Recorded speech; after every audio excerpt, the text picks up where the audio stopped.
You locked me in a room for 7 days just because I didn't meet your expectations. Now you want to buy your way out with money. What I want is a public admission, not a compromise. Mother's face turned pale, father's fingers trembled, like shadows slipping through their grip. That day, mother said something cruel. You will always be a problem. That's harsh coming from you. I leaned the chair back against the wall, my voice cold as if walking on a battery. Mother bit her lip, her voice low. We just came to talk, Zoya. You inherited Grandma's house and savings. You could. Could what? I interrupted. Could you thank me? Could you apologize? I spread open my notebook and flipped to a page with Grandma's letter tucked inside. Father raised a hand to take the notebook but withdrew it. We don't need to. Terms, I said calmly. If you want the money, clarify first. Publicly admit that you locked me in a room for 7 days. Publicly admit the things you said. Publicly admit you left me at Grandma's door. Post it in the family chat or send it by email, choose one. No ambiguity. Mother's face instantly changed, and father's fingers fidgeted on the folder. The sound of cars outside was swallowed by the glass, leaving only the air swirling between us. That's unfair, Mother said softly, like cotton. Fair? You said. This will make everything better, and consider it a little holiday. Fair is giving me the truth once. Silence spread. Father exhaled. How much do you want? I'm not asking for money.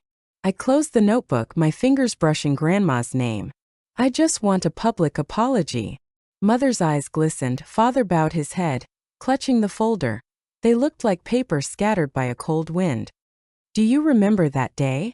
Grandma sat in the old wicker chair in the kitchen, spreading her apron. Her voice scented with tobacco and lemon pie. I remember. I clutched the teacup, knuckles white. I almost went to your house, but your father stopped me, said you'd be harder to control. I wanted to take you home, but I was afraid I couldn't manage it. You managed. My voice was calm. Grandma smiled. I managed. You managed. Now do what you want to do. He said I was like an appliance to be thrown away when broken, I said. They wouldn't know how to love an electric child. Grandma adjusted her scarf. You have to learn to charge yourself.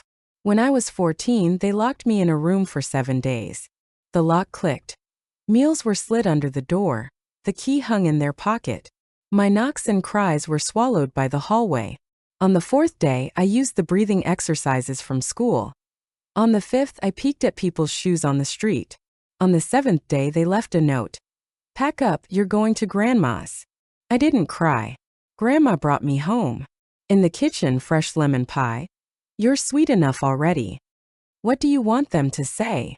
Grandma touched the back of my hand. Publicly admit it, then I'll consider helping them. If they're sincere, I'll use the money where it's truly needed. Like Colton's recovery, not some boastful private clinic. Grandma nodded. Let them know money isn't everything. Honesty is. Zoya, we are your parents, Father said over the phone, his voice like a knife through paper. Parents. I threw the phone on the couch. You called me a problem and said you'd end this mistake. You took Colton to games and piano, but treated me like a joke. How were you parents? After that call, I silenced their numbers for years. After Grandma passed, they returned. The lawyer has sent the will copy, Mother said with calculation. Colton needs a long-term plan. You can help him, Zoya. He needs therapy, not your face-saving gestures.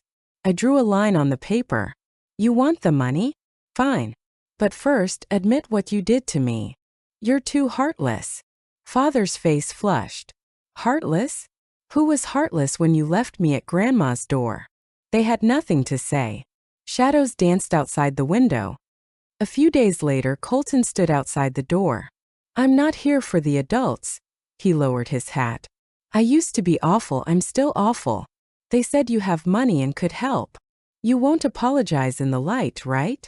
I let him in and handed him tea. I just know I fell. I won't push you back. Do you want help? Not because they say you deserve it, but because you want it yourself. Will you help me? I will. But first, your parents must write down their mistakes and post them in the family chat. And you will decide the recovery plan. The funds are supervised by a trust. Colton paused. Okay, I'll try. The day the email was sent, Mother wrote, we admit that 14 years ago we made a wrong decision. We accept responsibility and hope Colton receives help. I printed it. Under their signatures were pauses like words bitten back. Satisfied? Mother asked. This is the truth. Funds go to legitimate institutions on schedule. You cannot interfere. Father was silent finally. Fine under your terms. Revenge was not dramatic violence. My revenge was like a precise clock. Slow, steady tick-tock until they tossed and turned at night, recalling the admission in the group. Every step was recorded. Public admission, trust funds, Colton's independent assessment, supervision reports. Every time they tried to circumvent, I used written rules as a shield. Mother rushed to the porch grasping the frame. Zoya, you're humiliating us. Not humiliation. I walked out, apron dusted with flour. It's to show the truth. Mother choked. Father pressed his lips together, unsure. She knelt, first time bending before me. Please, Colton might lose everything, you can. Stand up, I said. She pulled herself up, eyes red from crying. I'll help Colton, but 2 rules. 1. Funds under lawyer and trust supervision released in stages. 2. You must complete family therapy and courses, then the message in the group can stay. Understand? Mother nodded, Father whispered. Okay, we will. Months later, Colton submitted milestone reports, parents attended weekly therapy, and trust funds were released. They were cautious, shy, like learning to patch old sweaters. One night, Father asked after dinner, Zoya, you don't hate us? I won't spend my life consumed by hate. I want to help others, like setting up Grandma's fund to support labeled children. Father, voice wet. Then why did we have to admit in the group? They must learn responsibility. Restore the narrative to truth. Public admission brings memory back to reality. Father left silently, steps trembling. Months later, Colton stabilized in a remote rehab center. He wrote, Sis, thank you. You didn't just save me. You let me see myself. I tucked the letter into Grandma's notebook, next to the lemon pie recipe. At night, I watered the roses, moonlight turning petals silver. Parents visited again, frail, eyes lacking confidence, filled with fear. Mother said, We were wrong. I handed 2 cups of warm water. Father's hand trembled. We'll write a second letter, Father said. More complete.